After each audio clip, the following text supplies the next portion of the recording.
It's NCAA Tournament week, and the Big 12 has 8 teams in March Madness this year. I'm Pete Mundo with Heartland College Sports. He's Matthew Postins, our lead Big 12 basketball writer. And it is March. It is here, Matthew. And for a guy that does this basically all year round, you got to be fired up. Yeah, it's like Christmas. It's like we Yes. took the greatness of December and moved it into March just for basketball fans. Just for us basketball fans. Exactly. It's I a lot love of it. fun. Your bracket's going to get busted the first day, but you don't really care because you get to watch basketball from like 11:30 in the morning my time to 11:30 in the evening. Hey, speak for yourself. I'm going perfect this year, okay? I already know it. Okay. So anyway. Right. Sure. If you're new to the show on YouTube, hit that subscribe button. Let's start this conversation as we talk about, the first weekend for the Big 12 with the news from Tuesday night. Kevin McCullough is not going to play for Kansas at all in the tournament. Yeah. Bill Self sounded pretty fed up to me with Kevin McCullough. He's been dealing with this knee bruise for a few weeks. He didn't play in the Big 12 tournament. Last time we saw him was kind of hobbling around against Houston in that final regular season game. First off, I think Kansas is screwed. I think they're going to lose to Samford. I'll tell you why in a second. But what do you make of the end of this tenure for Kevin McCullough in a Jayhawks uniform, considering how well it went for, the better part of nearly 2 years? Yeah, it's a shame for him because his game really elevated this year. And for a guy who's been trying to get, into that wheelhouse in the NBA draft where he actually gets drafted, I don't think this prevents him from getting drafted, but he's finally played like a potential first-round pick this year, a guy that can create his own shot and do all the other things that he's still been doing, since he was in college basketball, rebound, defend, all those other intangibles that make you the kind of player that could spend 10 years in the NBA. And I still think he can do that. But, Bill did sound a little miffed, admittedly, in the clip that I saw. It could be he is. Yeah. Could be that McCullough's a slow healer. Could be that, could be low pain tolerance. Could be any number of things. Because the one thing we don't know about, I know how my body heals from something. I don't know how Kevin McCullough's body heals from something. My pain tolerance and my ability to heal from something is going to be different than somebody else's. That's true. That's true. Now, for this game with them playing Samford, I have liked Samford. I know, listen, Samford is one of those teams that I think is going to be trendy right now. And a lot of people are going to say, well, KU's down McCullough. They are not very good this year. And they're also going to point out that to open up the season, Samford lost to Purdue 98-45. So I understand all of that. However, when we look for the Cinderella stories, Samford is a top 10 three-point shooting team in the country. Kansas can't guard the three. Yep. McCullough's out. They looked like hot garbage against Cincinnati in the Big 12 tournament. It just feels like a year where Kansas doesn't have it and they get knocked out early. I don't like them in this game, and I certainly don't like them getting all that far in this tournament right now. It's going to be really tough. I don't have them getting out of the Sweet 16 now. I think they can still beat Samford, but I think they're going to have to run everything through Hunter Dickinson, assuming Dickinson plays. And it sounds like he's going to.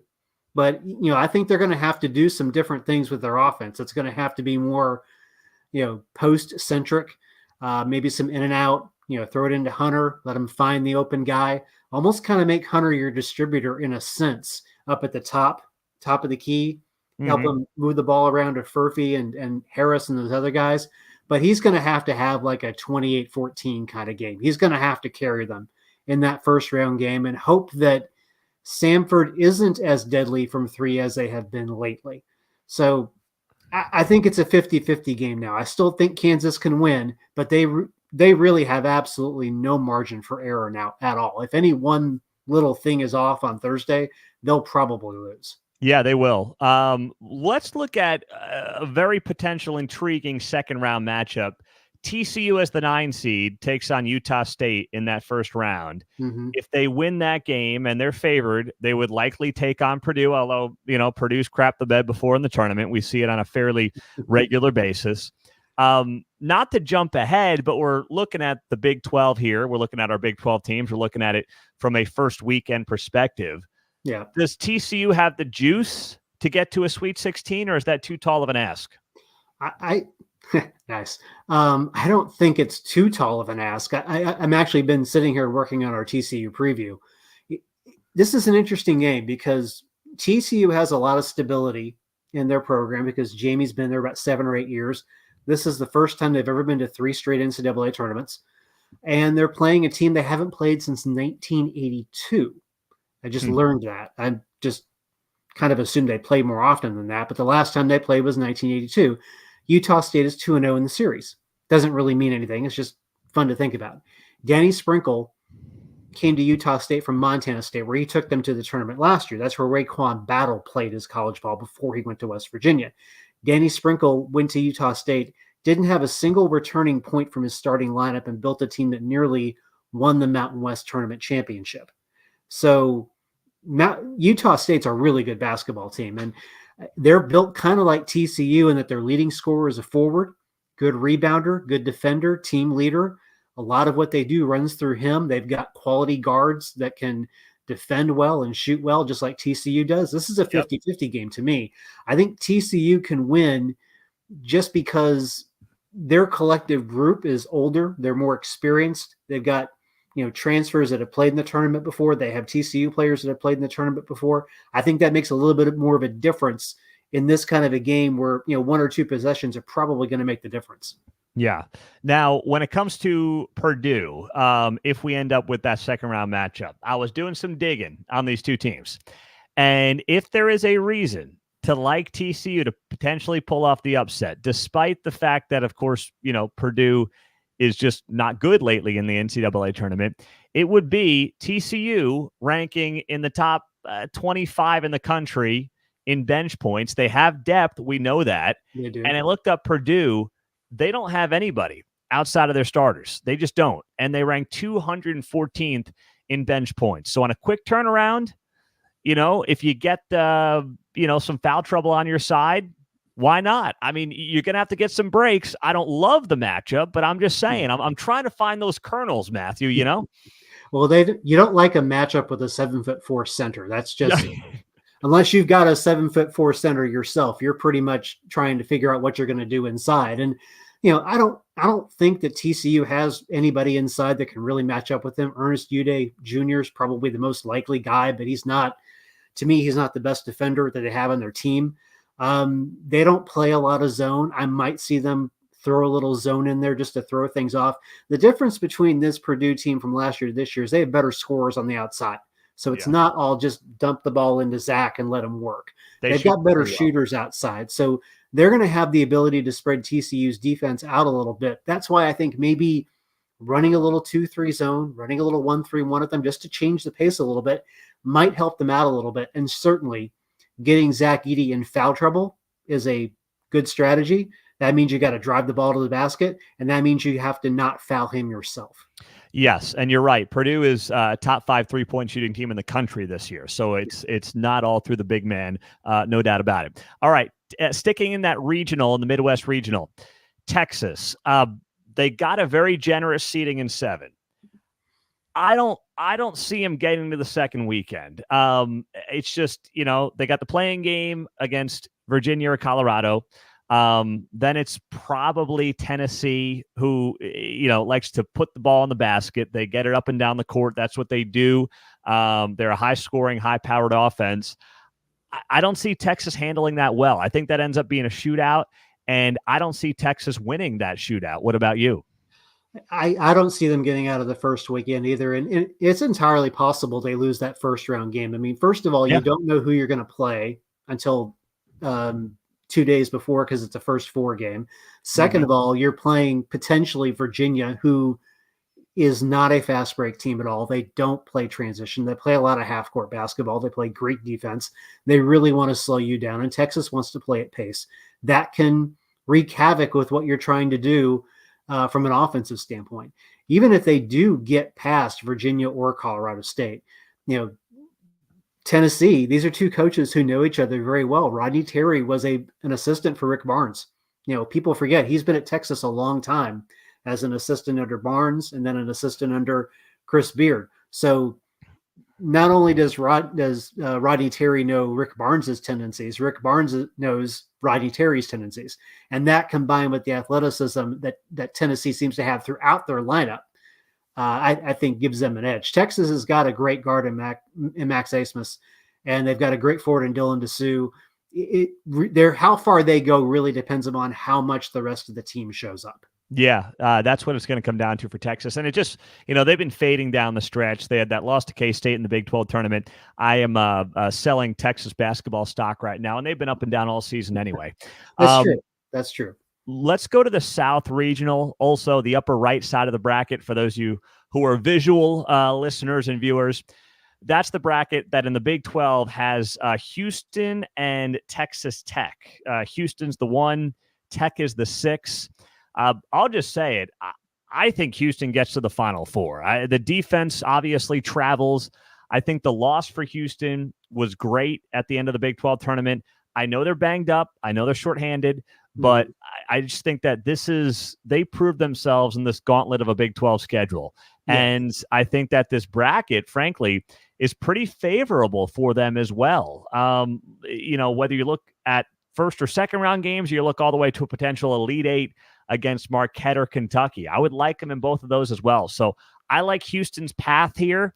How do you see this playing out? Let's start with the Cougars before we talk about Tech. Yeah, I like their path too. I've heard some people say that they don't like their path, and I think a lot of it has to do with the depth issues. I don't think people truly understand that sometimes coaches really just, narrow their bench once they get into the tournament. And I don't think it's a big deal at this point in the season when you're talking about a potential for 6 games over 3 weeks to get to a national championship for you to play 7, maybe 8 guys. And that's what Houston has right now. And they've got 7 of the 8, best players you can think of in terms of how they play together, what's expected of them, and how they play for their coach, Kelvin Sampson. Longwood's not going to be a problem for them, I don't believe. Nebraska and A&M, they're very intriguing teams. I think A&M wins that game over Nebraska. I think Houston can beat A&M and get into the Sweet 16. It won't be the kind of game they played in December, but I still think that Houston has what it needs to get at least into the Sweet 16. I envision that second round game being close, but Houston finding a way. I think Jamal Shedd is in that mode now of, after that championship game lost to Iowa State, I'm going to have to carry these guys. And Jamal Shedd is plenty capable of doing that and still distributing the ball and making sure LJ Cryer and Emmanuel Sharp get their touches. Now, Texas Tech has a very interesting path here. They're the 6th seed. They take on a red-hot NC State team that just, of course, won the ACC tournament. If they get through there, it's probably Kentucky. And then on the bottom half of their quadrant of the bracket is likely Marquette, Florida, one of those 2 teams waiting after that. I don't love Tech's draw in this. Listen, I know they closed the regular season with 4 straight wins, but I'm looking at this thing and I'm saying, gosh, if they get like a Kentucky in the second round, Matthew, Kentucky's a team that we know what they do offensively. They're averaging, I think 90 points a game. And I'm trying to figure out how a team like Tech is going to keep up with them in that scenario. Even if they're cold, I don't know if Tech has the firepower.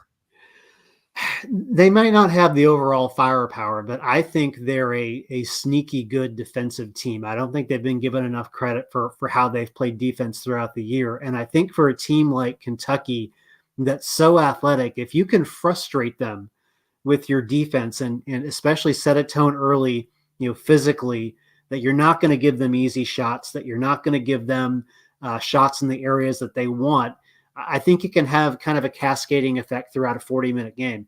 John Calipari's teams tend to be young because he has no problem going with one-and-done guys. And sometimes that works out for you, sometimes it doesn't. They've been trending up the past few weeks. They've been playing much better. But I think you can frustrate them defensively. And with young players especially, if you frustrate them defensively the right way, it can really have an impact on whether you can win or lose the game. Tech is a more experienced team overall when you count what they have holding over from last year and the transfers they brought in. All their transfers have NCAA tournament experience, so they know what this tournament is like. I think they beat NC State. I give them a puncher's chance against Kentucky, especially if Warren Washington is able to come back from his injury. You got to keep track of him and Darian Williams. I'm pretty sure Darian Williams is going to play. I'm not sure about Washington yet, but Washington sounds like he's close. And if they can get him back in the lineup, it gives them more heft inside. And I think it makes them beating NC State a little bit easier. So I see them getting to that second round. And then I'll give them a chance against Kentucky. But, like you said, the amount of points they average per game, you're going to have to play a near perfect game against them to slow them down and get to the Sweet 16. Yeah, absolutely. I mean, listen, if Grant McCaslin in year one gets this team to a Sweet 16, that is a tremendous success. Mm-hmm. And Tech fans should be very happy with that. And hell, you get to a Sweet 16, at that point, you're playing with some house money. So that part of that regional to me is one of the most intriguing portions of any regional in the country when you look at the way that, it potentially breaks down. So it's going to be a lot of fun. Yeah, Oakland's an interesting team. I mean, my mom lives near Oakland, up in Michigan. It's just about 5 miles from her house. And Oakland's always been a really intriguing program at the mid-major level. They tend to turn out teams that can shoot the three really well, that defend well, that can press. They could give Kentucky some issues. I don't think they'll win, but they could give them some issues. Yeah, that's going to be fun to watch. Let's go to the East Regional. This is by far the best regional. UConn is there as the defending champs. Iowa State just won the Big 12 tournament. We know Illinois won the Big 10 tournament. Auburn is the 4th seed, won the SEC tournament. The committee really screwed this thing up, but we talked about that on Sunday. Yale won the Ivy League. They're in there. Yes. Yeah. Duquesne won the Patriot. They're in there. Yeah. Morehead State won their conference tournament too. So did San Diego State. Yes. So did UAB. Is there a team but BYU, I think, is the only team in this region.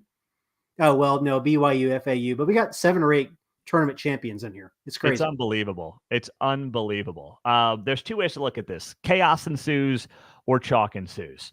I think we're getting an Elite 8 that is chalk between UConn and Iowa State. But before we get that far along here, the Big 12 teams, of course, BYU, Duquesne, that's a 6-11 game.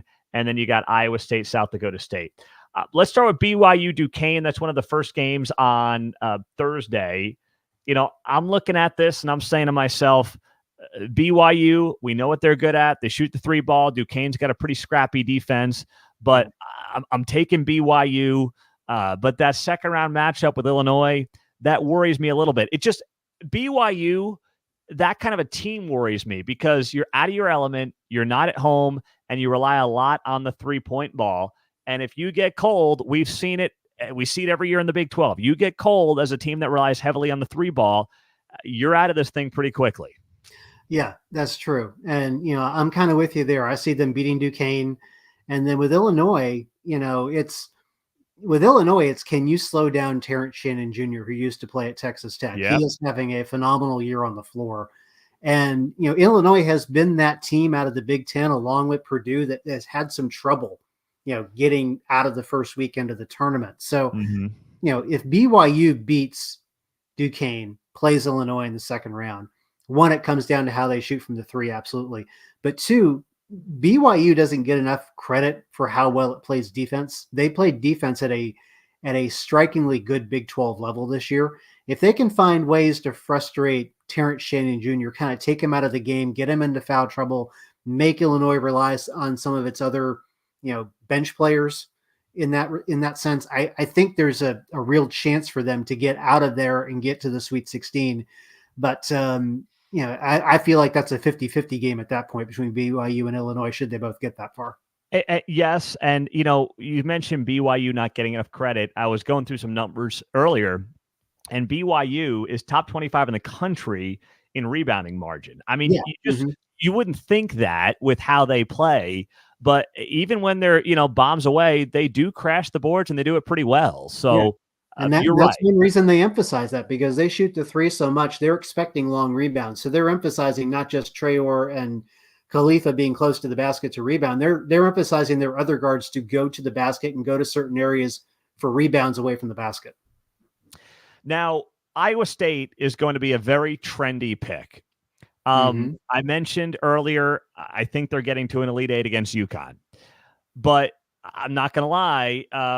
It worries me a little bit because we've seen them win the Big 12 tournament and then have issues going back the last decade. If they win the Big 12 tournament, they have typically disappointed in the NCAA tournament. I think this year is different. I think this team is different.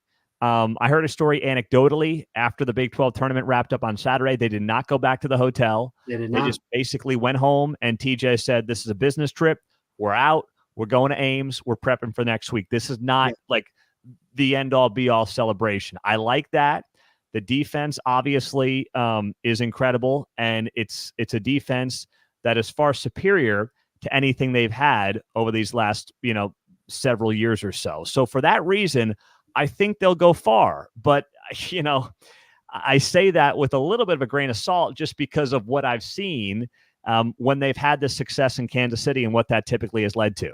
Yeah, they have the right mindset. I took a video of the last seconds of that game with Houston, and you win a tournament like that, you expect a celebration. And it was basically them going to the bench, high-fiving themselves, and going to shake hands. I mean, it was almost like you just won a conference tournament, like jump around. Yeah. There was none of that. I mean, it was all business. Like, we expected to win. We're ready to move on to the next step. The mindset with this team is much different than the one in 2019 when they won in Kansas City, beat Kansas, and there was that wild celebration after that game on the floor. The first round game's intriguing just because they're playing where TJ Otzelberger got his start as a head coach, South Dakota State. Mm-hmm. And their coach was the guy who replaced him, Danny Jacobson.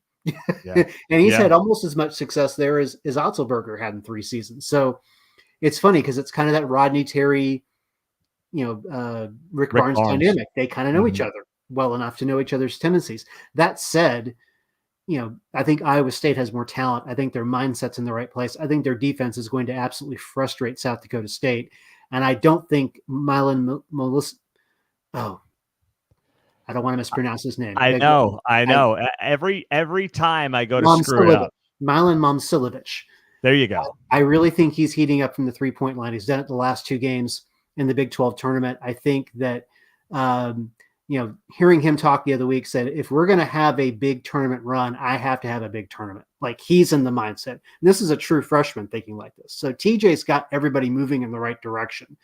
So I think I honestly think they kind of cruised to their first round win, if we're being honest. And then, Washington State or Drake in the second round, that would be, if Drake wins, that's interesting because Drake's half an hour away up in Des Moines. Yeah, so that's a fun one. That's another crazy little thing that could happen in this particular place. I think there's an outside chance that Sweet 16 could be BYU and Iowa State. There, I know. That'd be a fun Big 12 matchup in the Sweet 16, no doubt about it. That would be a blast. I was looking at that myself. I've got that actually in my bracket. So let's go to the West Regional, which is by far, to me, the worst regional, the regional that's going to see the most amount of chaos. But for the Baylor Bears, I think that opens up a tremendous opportunity. I think Baylor has the second best chance to get to a Final Four in the Big 12 after Houston, just because of the path and the regional. Iowa State is obviously the best or second best team in the league, depending on who you ask, but the path matters so much. And this West Regional is filled with teams that are historically bad in the tournament, like Arizona, maybe should not have even been a 1 seed like North Carolina, and a team like Alabama that has stumbled down the stretch. There's just a lot not to like. And then there's Baylor, who's wildly talented and has consistently been a top 15 team in the country all year. Yeah, to me, this region's wide open. And we kind of talked about that Sunday. We both kind of agreed. This is the region where I'm not going to say anybody could get out here, but I think any of the top 10 seeds could get out of this bracket and get to the Final Four, depending upon how things go. Nevada is extremely talented. I think they're underseeded, if we're being totally honest. I don't think they should be a 10. They should be like an 8. Dayton's a really good team. That's a really intriguing first round matchup to me. And that'll be the team that most likely plays Arizona in the second round. Colgate and Baylor, I think Baylor matches up, very well with them just in terms of their ability to defend. I don't think Colgate has seen anything like what Baylor does on defense with that 2-3 press that they extend up into the half court and just frustrate teams. And I think going back to that has really helped Scott Drew's young team, because as opposed to being focused on, trying to, what are we going to switch on this? Are we going to, we going to go over this screen defensively? You can defend an area and defend it well, force teams into areas where you want them to be, and then double team. And I think it's really worked out for that young team in terms of streamlining their thinking and also keeping them a little rested for the offensive side of the floor too. That's part of what a zone can do for you. So I think they're going to beat Colgate pretty easily, unless Walter, Bridges, and Dennis do what they did in their quarterfinal game in the Big 12 tournament, which was not make a field goal in the first half. Yeah. All three of those guys have to come to the party. As long as they come to the party, they'll win their first round game. And then it's a matter of getting either New Mexico or Clemson. New Mexico is sneaky good. That's Rick Pitino's kid. They are. I mean, they are sneaky good. I'm glad you brought that up. That game, in some ways, worries me more than whoever they face in the Sweet 16. I mean, maybe it's Arizona, but they stink in the tournament, so maybe it's not. That New Mexico game, their strength of schedule, their net ranking is all in the top 30. Yeah. That's a really good second round game, and will be very underrated if we get it. Yeah. And then if we don't get New Mexico, Baylor gets Clemson. Oh, wasn't it the Clemson coach that had a problem with the Big 12's non-conference strength of schedule? Well, yeah, screw him, screw Clemson. I picked New Mexico not only because they're the better team, but because if this Clemson, although, you know what, now you got me double thinking it. Maybe we should root for Clemson so that way we can have Baylor beat the piss out of them by 35 points. That's probably the better way to do this. The good news is Scott Drew doesn't hold grudges that I know of. Yeah. Oh, God. But don't forget, Scott Drew's brothers in this region. Oh, that's right. Bryce Drew, head coach at Grand Canyon. They got St. Mary's in the first round. Grand Canyon is another one of those trendy teams that they won the WAC tournament. So I've seen them play a little bit because my alma mater's in the WAC. Really good shooting team, really good rebounding team, plays great defense.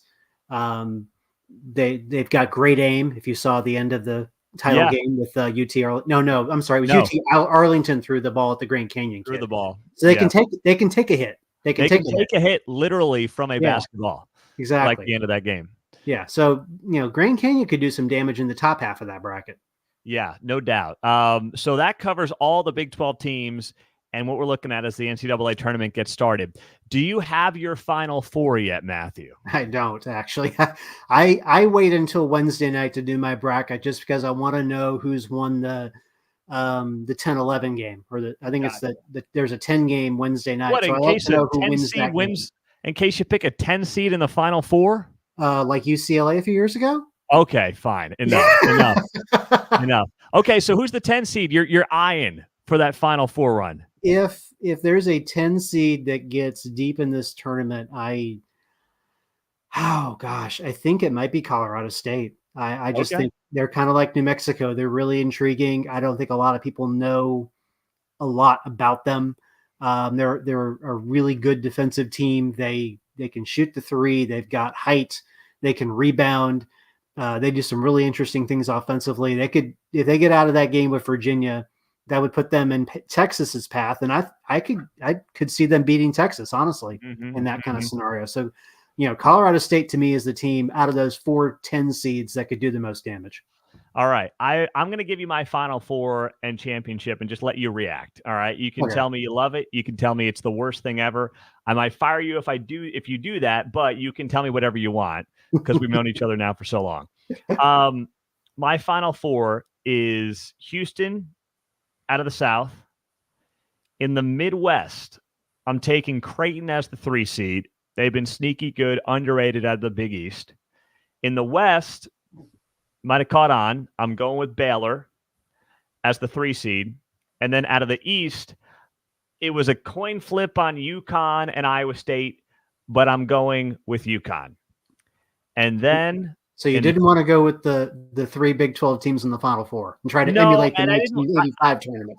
I didn't want to be too biased. I didn't want to go. You're right. I didn't want to duplicate the 85 Big East tournament. I didn't want to do that. I didn't want to be too biased. So I went UConn, Baylor, Houston, Creighton, and I've got UConn and Houston in the championship. And from there, I'll let you figure it out. I'm not sure I've got my answer on it quite yet, but that's where I'm at. So give me your reaction to my Final Four. Well, I think Houston's got a good shot to get there. We kind of talked about their region a little bit. It's not, to me, it's not overwhelming. I think that if they end up getting, to the Elite Eight, I think their worst matchup is probably Marquette because they're the most like Houston in terms of how they play. Athletic, highly defensive, like to get up and down the floor. If it ends up going chalk in that region, that could be a really bad matchup for Houston.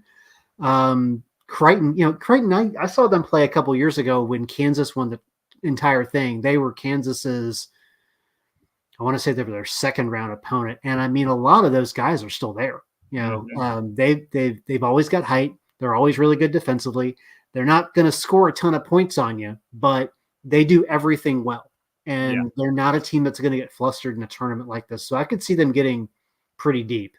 Baylor, like we said, I'm not going to say that region's a cakewalk, but there's a path for them. Like I could see them beating Colgate, beating either Clemson or New Mexico.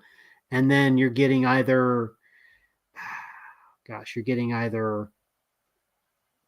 Michigan State, North Carolina, Grant. I mean, I've got Grand Canyon. Yeah. You mentioned them. I've got Grand Canyon in the Sweet 16. So, oh gosh, that would be like Scott Drew's worst nightmare. If you think he has a hard time coaching against Jerome Tang, imagine having to coach against his brother. I think it's a great storyline. So you're right. I mean, maybe you say North Carolina. I don't think so. I just don't think North Carolina is going to get to the Final Four. I could see them getting to the Elite Eight, but I think that's their ceiling. I mean, their second round game, if it's Michigan State, that's not going to be an easy game. Tom Izzo knows how to win these games. I don't want Tom Izzo in the tournament. Who does? I don't want any part of that.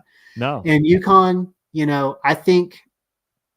I think they're built for this tournament. They proved it last year. They lost so little from last year's team. They've got so much experience. They're healthy. They just seem like they're tuned like a fine violin right now. And they know exactly who they are. They know exactly what they need to do. And there's a lot of comfort in that if you're a team that doesn't have questions about personnel, about how you deploy them, and about how you execute that against your opponent. I think they're the only team in the field where if you pitted them against the other 67 teams, I would probably take UConn. Yep, I agree. And you know what? For me, the reason I picked that Final Four too, it's cliche, but so much of this tournament is coaching. And my Final Four has Hurley, Scott Drew, Kelvin Sampson, and McDermott, and those are four of the best coaches in the country in my book. Yeah, absolutely. And you've got one guy two that have won national championships, one that's been to a Final Four and several Final Fours, and McDermott, a guy who's dying to get there for the first time. And by the way, for those wondering, yes, I'm going with the Big 12 team. I'm going Houston to win it all. So there you go. I've got them over UConn in the championship game. Matthew, this is going to be a great few days. It's the best stretch to me of the sports calendar, the first 4 days of the tournament. And we're going to be doing plenty more of this over the next couple of weeks. So stay tuned. We'll be reading on the website, and we'll be talking to you soon, my man. All right. You bet. Appreciate it. Don't forget, women, starts Friday. 7 Big 12 teams. NIT's going on tonight. K-State, Cincinnati. A lot going on. And we'll have all the coverage at heartlandcollegesports.com. If you're new, subscribe on YouTube. We appreciate you being here. Hit that thumbs up on the video as well. That helps us more than you realize as you're watching right now on YouTube Live. And subscribe to the podcast. We're going to have so much coverage for you. And I'll add this as well. We have, I'm glad I didn't forget this, we have a bracket challenge that we are doing. We are giving away basically a trophy, a Heartland College Sports trophy in a case to the winner of our bracket challenge. You enter it by going to our website and going to our members forums, and it's free to sign up. No charge, no nothing. Just go to our members forums, sign up there, and you can enter to win the Heartland College Sports Bracket Challenge. There it is. That's it right there. Matthew's flashing it on the screen. That's what you get. I mean, we are making up a trophy for our bracket challenge. That's what we're doing. Yeah. So get in, sign up, beat Matthew and I, although you know my final four, so don't pick the same one as me. And we'll do it again soon, Matthew. Great stuff, man. Yeah, absolutely. Looks like a ring. That's what it looks like. Yes. In the case? Yes. Looks like a ring. It's a ring in a case. We're getting it cased for the winner, by the way. Oh, gosh. Let's see. We'll wrap it up with this comment on YouTube Live from Kim. Pete, you're a conundrum. That's what my wife tells me every day. So on that note, we're out of time. Matthew, you're the man, and we'll be reading and watching and following all week. All right. Thanks. Appreciate it. Thanks, everybody. Check us out at Heartland College Sports. Have a great day. Go Big 12.